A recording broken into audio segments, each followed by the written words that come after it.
We are back with another episode of Have You Seen My Film, a Kinema podcast on film distribution and marketing. And we are here with the amazing Jeffrey Winter. Hi, Jeffrey. Thank you for being here. Thank you for inviting me. You know, I'm a big fan of yours. I said yes right away. I really appreciate it. I've known about you forever. You're a legend, especially in the film festival space and with Film Collaborative, which I'll get into. But we met because we were speaking at a doc film festival, I think just last year. And you're an amazing storyteller, and you have so much to say about the film festival space. So I'm hoping you'll get maybe a little spicy on some of your takes. Yes? Spicy I can do. And I'm an amazing storyteller at this point, just because I'm getting old. So, I remember many iterations of this space and of this industry. And I tell a lot of old man stories, is the truth. The way it used to be, kids. It's not a hopeful time, right? So sometimes we tell old man stories to remind people of, challenges we've been through before. As dark as it seems now, I remember when this space didn't exist, right? So I think it's helpful to be people's collective memory. I think that's something that's useful. Oh, I love that. It's a collective memory. It's collaborative, like the Film Collaborative, of which you are co-executive director. Film Collaborative is an LA-based independent film distribution company. You guys specialize in, do I have this right, documentary, human rights, social justice? Yeah, well, because we're a 501c3 nonprofit, it's very important to know that we do mission-driven films. We do impact films. We do films that make a difference. There are many ways to make a difference, but if something is coming across and it's just straightforward commercial cinema, we won't do it. We also primarily work in niche-oriented distribution. So, we tend to work in human rights, social justice, environmentalism, various ethnographic and demographic niches, BIPOC filmmakers, women filmmakers, all those woke-sounding words that I will always love and always cherish and always believe in. And then we do 50% queer cinema. So I got my start in LGBT cinema before there were words like LGBT.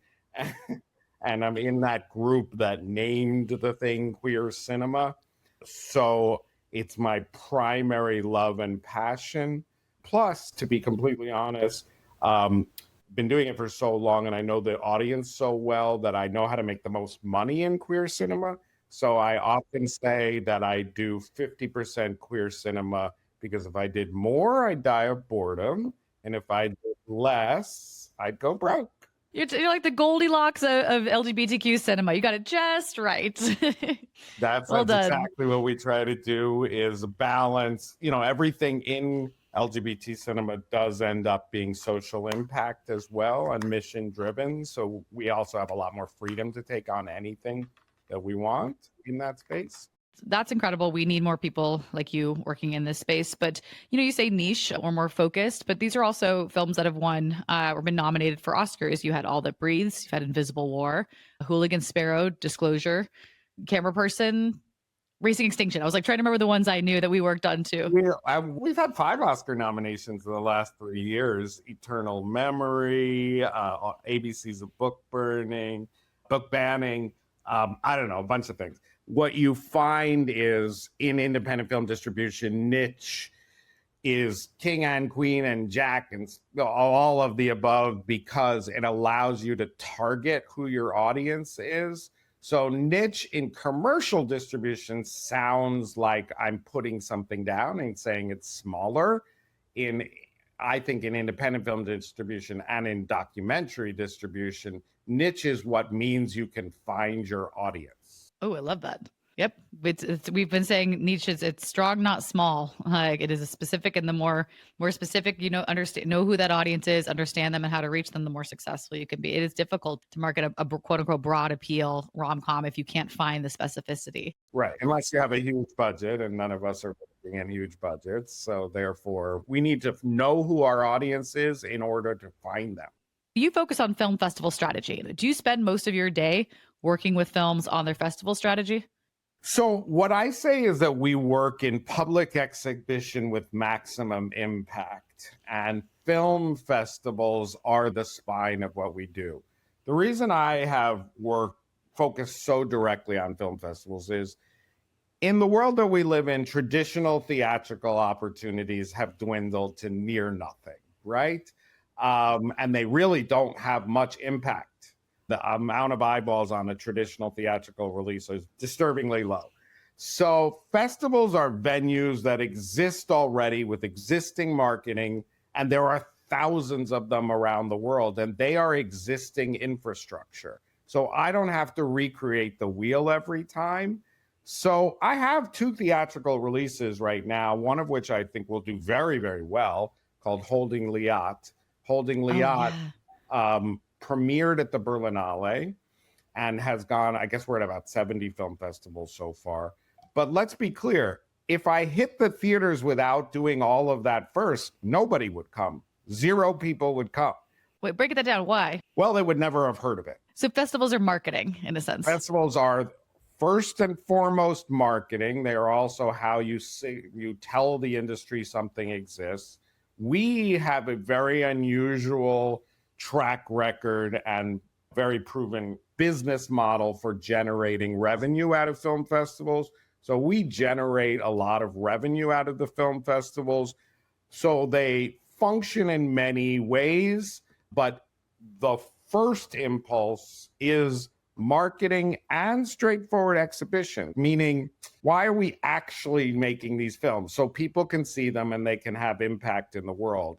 So it's not just about what they do next. It's also about the audience that's in the film, that's in the room. It is actually distribution. You know what I mean? It's like distribution is bringing something from point A to where people can see it. So in Berlinale, it's an Israel-Palestine hostage film about a family whose daughter was taken hostage and their internal struggle. How are they going to save their daughter, but also deal with the politics of the situation, not lose themselves in wanting peace and all of that. So, it's a very small little human story, but then when it shows at the Berlinale and you have the context of Berlin, which matters always for Jewish history and all that kind of thing, all of a sudden it becomes something that the world is grappling with, and festivals are what elevate it. And then I bring it all around the world, showing it in all kinds of festivals. And at that point, it becomes a conversation piece that everybody is interested in. And then we've been generating revenue the entire time, but we've also got the momentum to make the Film Forum take it in New York City. And then from there, we can spread it all around the world. So it is the first step of distribution, and the vast majority of documentaries, their largest opportunity to be seen on the big screen with paying audiences in public, in a place where you can have a conversation about the film, is going to be on the film festival circuit. So that's why we focus on it. It's something that already exists and we don't have to reinvent the wheel. I think that's a perfect explanation. So for Holding Liat, the premiere mattered a lot. First of all, it's a great festival, but also just as you said, the association with Berlin made it a talking point. How important is that first festival premiere for? Tell me, like, both for your clients that you work on and how you do that, and then also just for filmmakers in general. How much credence should they give that first festival premiere? Well, the easiest way to say is you only get one. There is only the one world premiere. So it is of paramount importance. I do not think that people should ever take a world premiere until they're forced otherwise, unless they're extraordinarily happy with it. In a business sense, think of it as how high is the waterfall that you're starting on? If the waterfall is very high, it will create a lot of momentum going down, and it will keep going. And so you really, really want it to be at the highest waterfall possible. And this may be very frustrating for people, but you have to try for the heights. And I think that you have to try for an A-level premiere. There isn't really any question about what an A-level festival is. You all know what they are, right? I say give it 6 months minimum to try to get the world premiere. At an A level, you are completely happy with it. thing. At 6 months, you'll be forced to consider lowering your standards, as it were. But everything will follow from the momentum created from the waterfall you start at. So it's terribly and hugely important. That makes sense. There's no ifs, ands, or buts about that. When you have 15, 16,000 films applying to Sundance and 12,000 like applying to Tribeca, the reality of getting in is stark. How do I say this politely? Is there a certain reflection you should be doing as a filmmaker? Should every single filmmaker, to your point, actually go for those big festivals, keep those numbers high? Or is there like a reflection point or a feedback loop or something that says maybe I'm not going to get in and I want to start earlier, so I pick a different festival? All right, here's the deal. If you were to send your film to your script and you didn't know anybody and you were sending your script to CAA or whatever it was, you would know that you weren't going to get in. They weren't going to read it because you don't know anybody.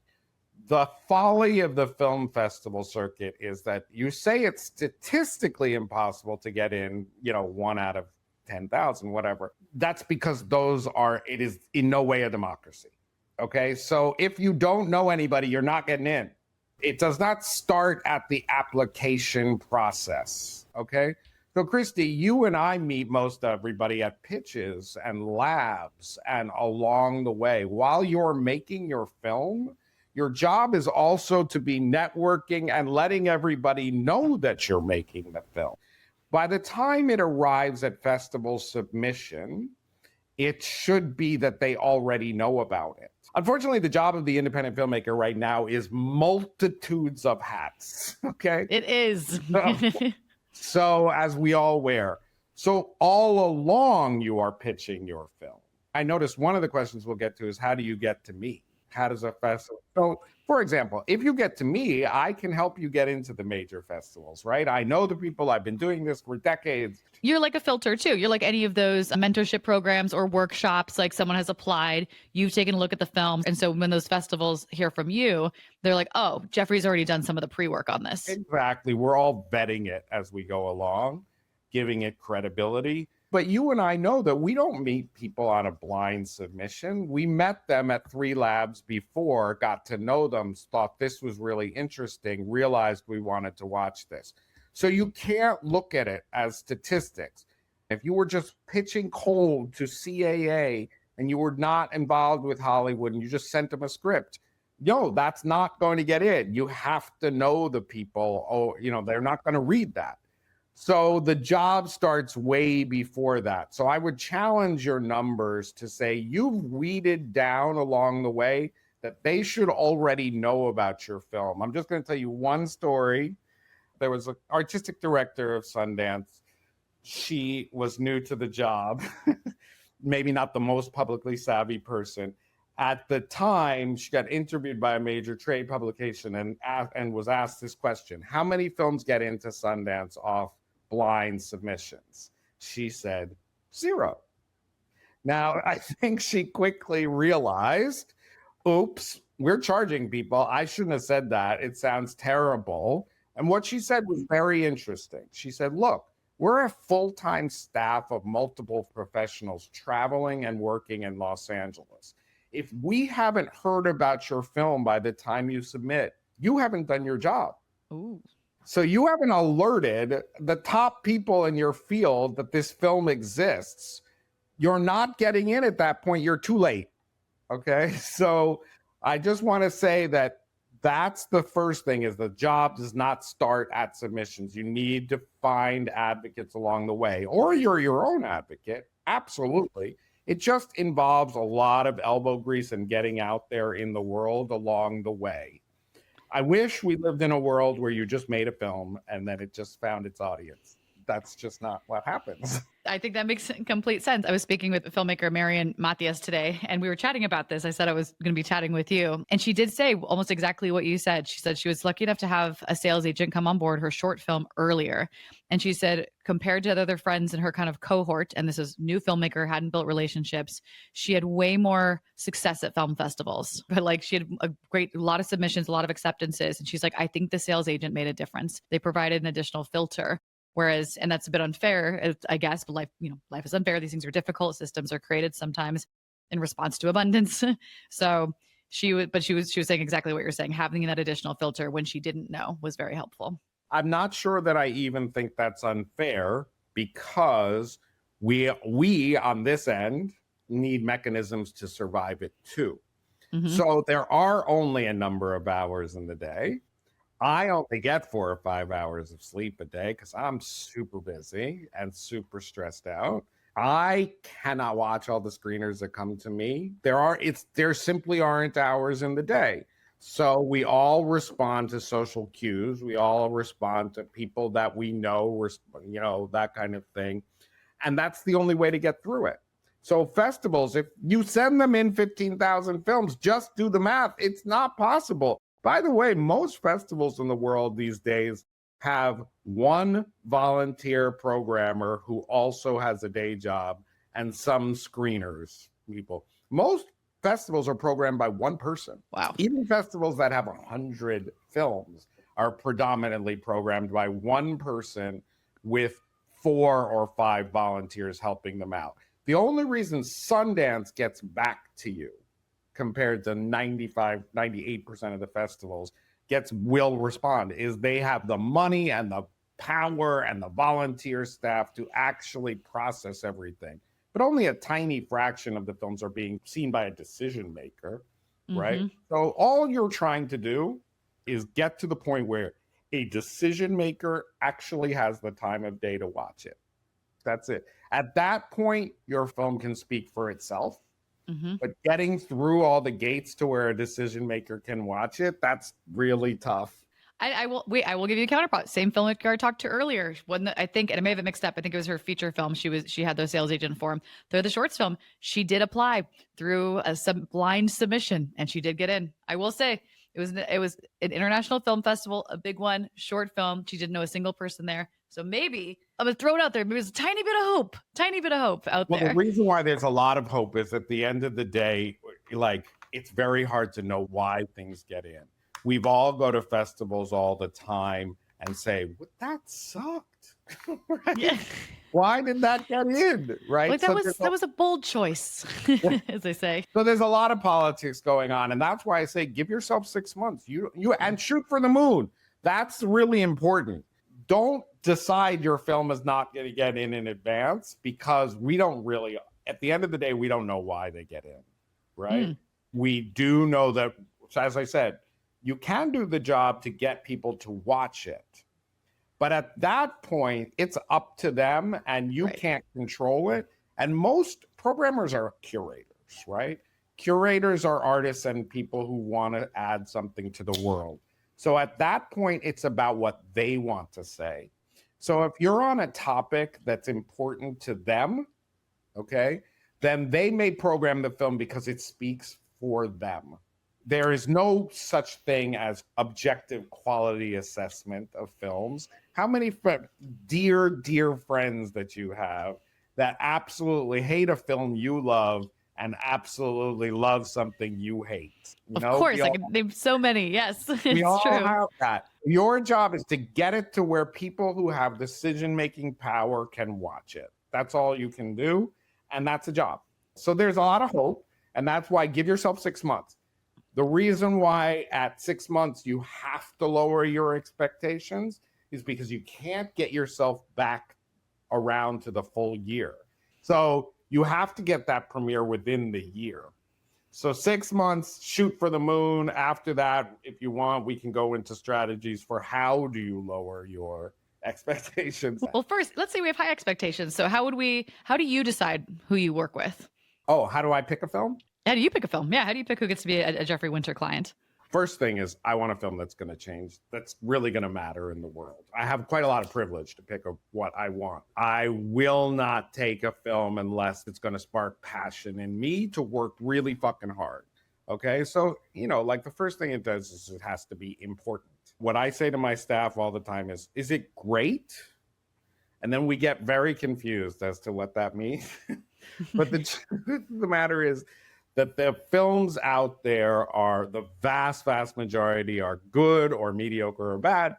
And films that are great, you know they're great. If you have to ask yourself, was, I'll always say, was it great? And they're like, no, I guess, but it has this audience and it does this. And I said, okay, you already answered the question. If you have to ask yourself the question, was it great? It's not. And in today's marketplace, great films still have an enormous place. They will do very, very well. And then finally, I will say, is the audience hungry for this? Okay.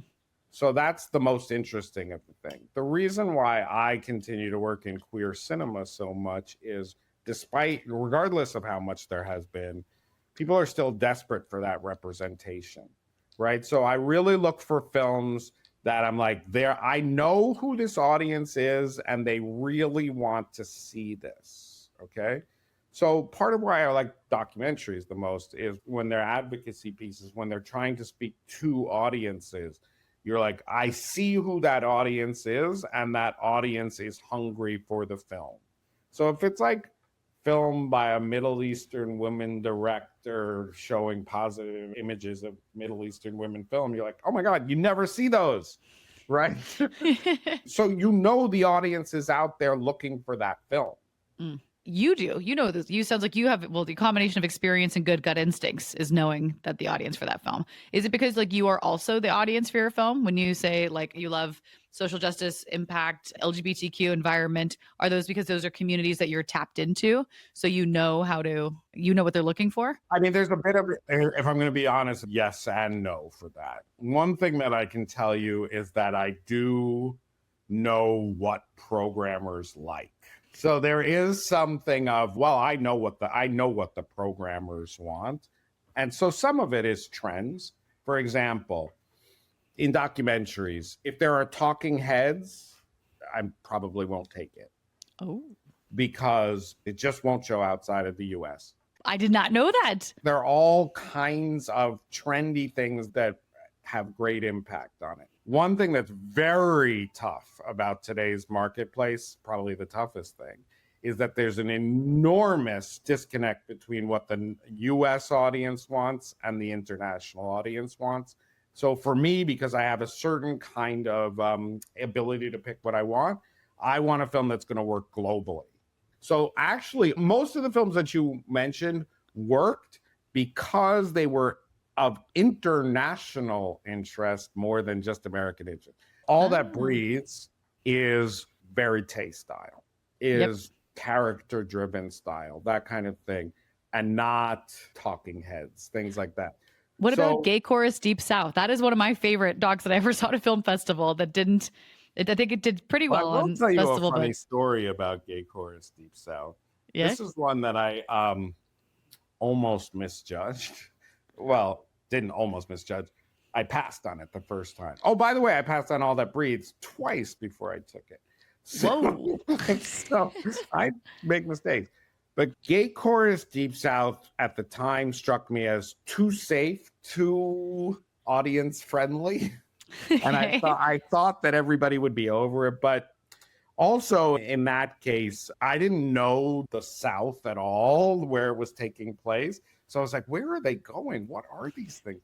And I said to them, can you just put in a map so that I can see where it's going?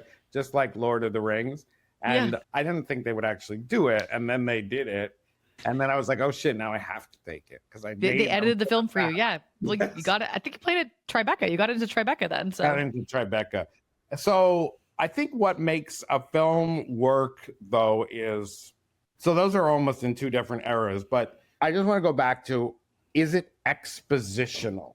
Most of the people programmers in the world now, if it's overly explaining itself, if it's expositional, it explains itself, they don't want to program it.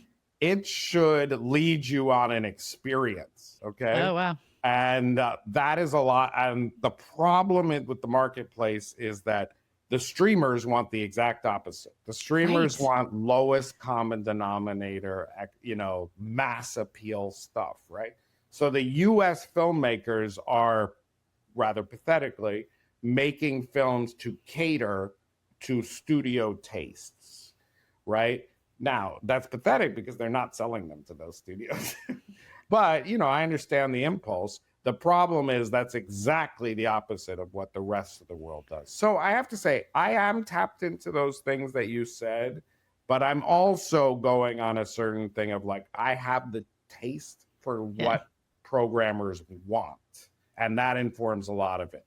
Again, with something like to my heart, when it comes to queer film, absolutely. I am simply still desperately hungry, right?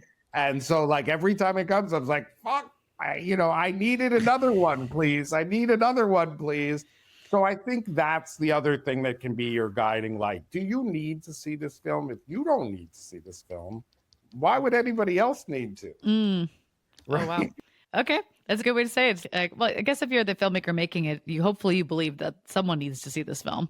Be putting all this time and energy into it. You better be driven by tremendous passion because it isn't a good financial investment. So let's say we're driven by passion, made a beautiful film.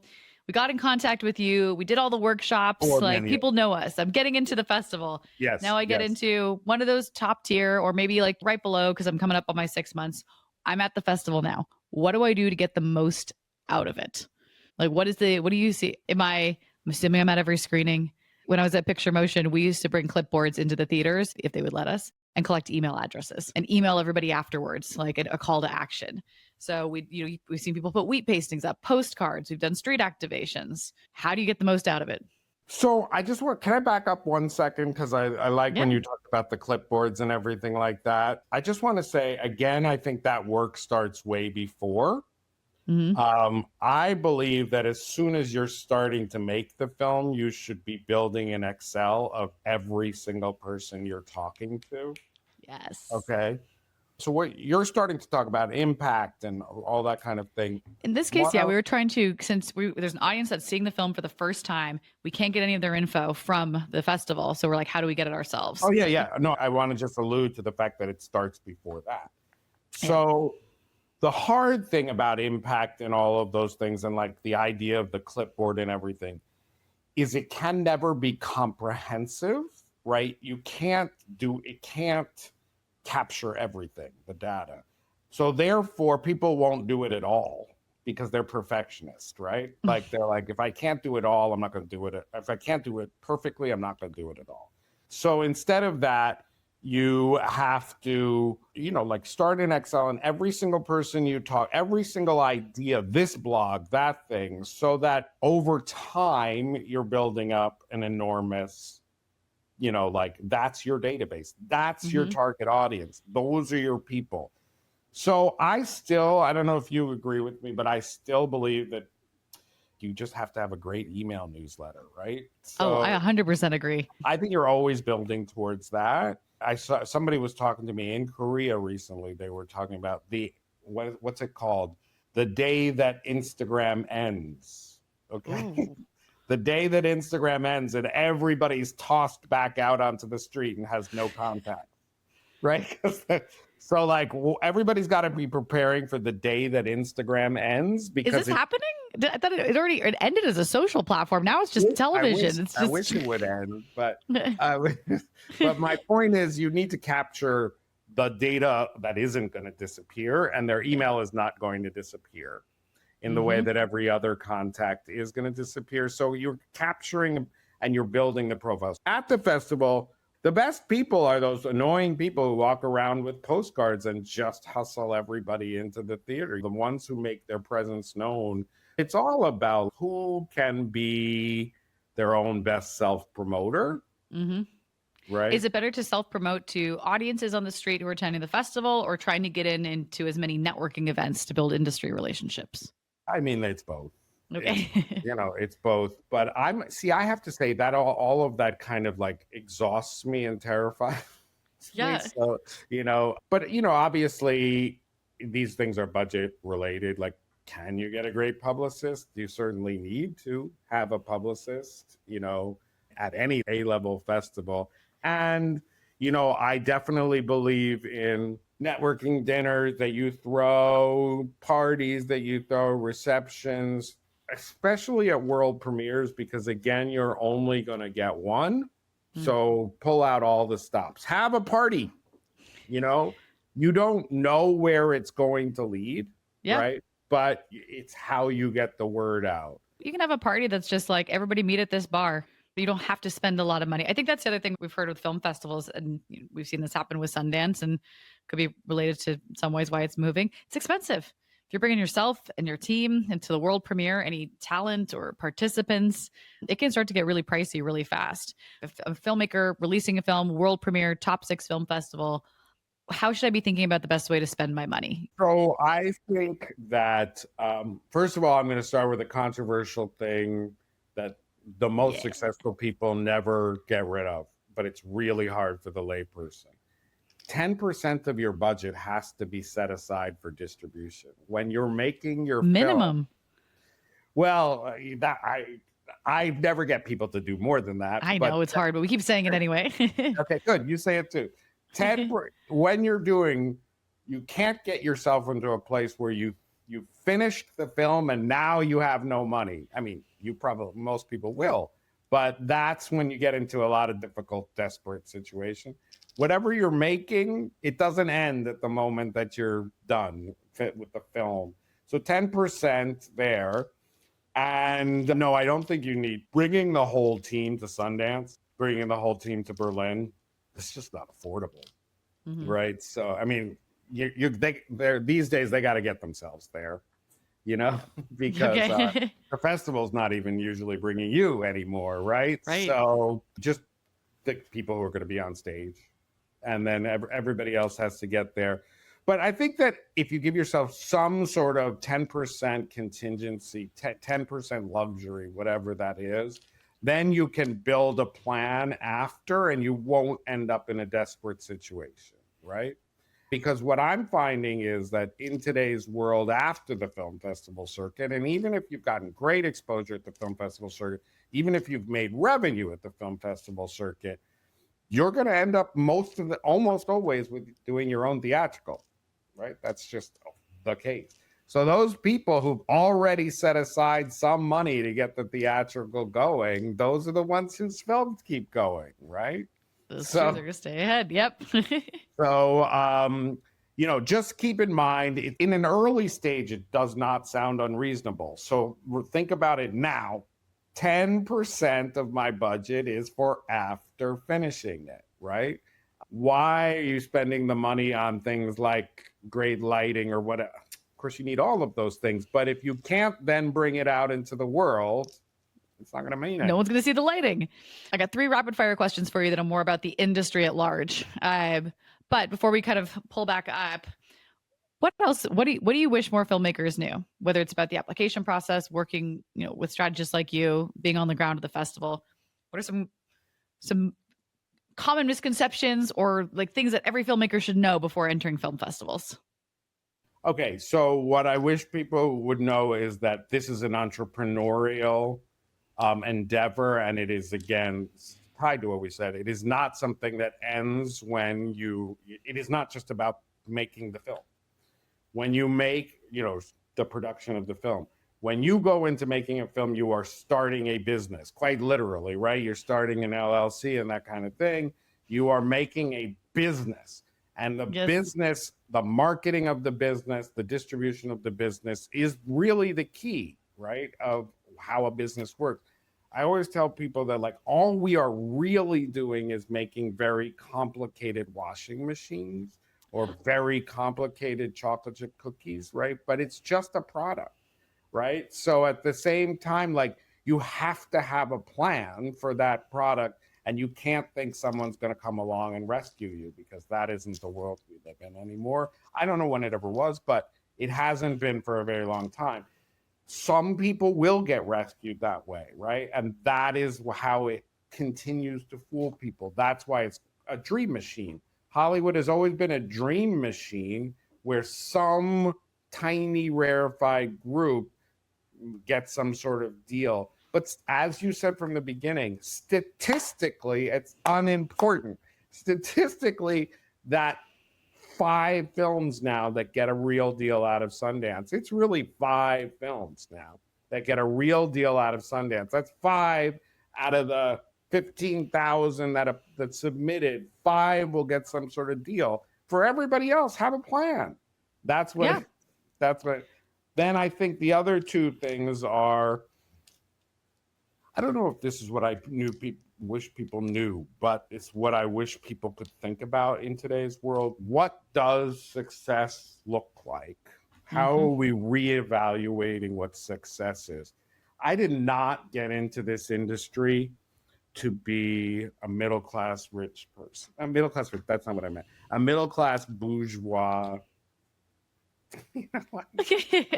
Lord. It had nothing to do with why I got into this business, right? I got into this business because I was desperate to see this stuff on screen, and it seemed fun and it seemed cool to do, but I was really doing it out of a political necessity to change, to see things change. And then I just had to build a structure to make it work, right? So I showed, for the first few years of any kind of exhibition I did, it was only in bars, okay? And I only made my money because I was the bartender. I love this. And I charged people 99 cents to get in, and the extra penny guy gave them popcorn, and I was the bartender, and I would jump up on the bar and I would put, like announce the films, and I'd put a VHS in and blah, blah, blah, blah. That's so cool. Were you paying licensing fees? No. I didn't even know they existed. So then I learned about all of that, and it got bigger and bigger and bigger. And then all of a sudden it had to be at galas in Cannes, and, blah, blah, blah. And success became something different. Success became something like, it has to be the publicist and the big theatrical release and the Oscar award and the blah, blah, blah, blah, right? Yeah. But that world is way past its peak. It's declining so rapidly that we have to reinvent what success looks like. And part of that, of course, gets more into what you do, which is that everybody is a distributor now. Everybody can get their film out there in some way. They need help, but they've all got a website, so everybody has a way to get the film out. So the definitions of what is success have to change. So that's what I wish. And I guess I wish that people knew that they would have to build a structure in their life that it wasn't going to kill them if they didn't make money on their film. I want people to have a survival strategy. Okay, I like this. The reason why we started the Film Collaborative in the first place is we wanted to give people a support structure to have a career. So that kind of thing. But it's extremely hard. So I don't want people to make a film and destroy themselves in the process. Yeah. And this is a really dire situation in America, right? Because in Europe, they understand that filmmakers have to be funded and supported along the way, right? And I want us to get into a structure where we are learning to support each other in a way that's not going to destroy each other. But we're not going to get it from our government right now, so we can only have each other. We're certainly not going to get it from our government, right? So, that's why we call it the Film Collaborative, honestly, which is like, how do we work together to create some sort of structure that can keep us all alive? And that's why I do things like film festivals, like little money along the way, right? I'm not so concerned with this big Hollywood deals. I believe we need to make it into a more sustainable, working class, screening by screening infrastructure. I totally agree. It's actually how we feel too. How do we create revenue opportunities, but do it in a way where the system supports itself? Every filmmaker that participates through their screenings, through their direct to audience, the next filmmaker can benefit from. So yes, we're trying to build, it's called capacity building. Trying to do that. And I've always been a huge fan of Film Collaborative. You guys have great case studies on your website. You guys are very generous in sharing your information. And you take on a lot. I think you said you have 10 films at the upcoming film festival in New York. And so you only get 4 to 5 hours of sleep. Everyone in this industry is hustling, but we're hustling for the good reasons. It's to get these stories seen and to get these topics covered and these voices heard. So thank you for your curation. My last question was just going to be, you got any hot takes on film festivals? Is there a festival that's overrated or one that everyone needs to go to that's underrated? Wow. What? Okay. Well, Yeah. first of all, I want to say about hot takes from in general at the film festival circuit and why I'm still bullish on it. Okay, is that basically what I do believe is that the most important thing is to have your film, initially at least, seen in public, in conversation, and with maximum impact. And the film festival circuit, while it is struggling 100%, it is something that is a bright spot compared to everything else in the industry, to me. So I believe that the people need to go out and see films in theaters, and festivals are the thing, and that people are actually having great experiences still. A top film that tours around the festival world, that like they're having magnificent, wonderful experiences still. So I think there is a lot of hope in there. And I think that the idea is to find the festivals where the audience is extremely excited to see those films. So people tell me they have the best experiences at places like True False and festivals where it's really about connection with the audience. You have Mhm. to do the industry thing for it, but you also need to get out and treat it like a circuit of festivals, of films that will engage your audience. Great. I was at the Chelsea Film Festival this past week. I loved it. I love a local film festival. They did a great job with the industry curation and connections and the filmmakers. I was so impressed with so many of the filmmakers that were like, here's my info. I've got a postcard. Let me tell you the film. Here's what I'm thinking. Like they were on it. It was like a room of entrepreneurial filmmakers. It was impressive. Well, New York is always impressive. Oh, that's true. That's a good point. New York might. I mean, if the whole world was like New York, we'd be all fine. Okay. The whole country was like New York, we'd be all fine. New York is like, it's still so fantastic, but the rest of the country ain't like New York. You know what I mean? Oh, we're about to go good and dark then. Let's keep it uplifting. All right. Before we wrap up, anything else you want to say? Yeah. So, I do think the key is how would you find me? Because you need to find some advocates. So I will give out my email. Totally fine. But, really the key is to get out, to get into pitches, get into labs, that kind of thing. And that's really how you find me in the world. But I do want to say that we are hard to reach, but do try. You know what I mean? So don't feel intimidated by it, because that's really the hardest thing, is it? Do it the old fashioned way. Do the shoe leather, find the people. So I'm Jeffrey at thefilmcollaborative.org. Huge fans of Kinema and Christy. Keep in touch with them and you'll find me. Thanks. Thank you so much for doing this. Make sure it's also, if you're reaching out to Jeffrey, have a great film. That's the most important thing. Well, that's what it comes down to. Make a great film. Not a good film, make a great film. Make a great film. It's been great talking to you. Thank you so much. Okay. Bye. Bye. And that's our episode. Thank you to our special guest, our producer and editor, Ron Pissarro, and you, the filmmakers, creators, marketers, and distributors that are dedicated to connecting audiences with great films.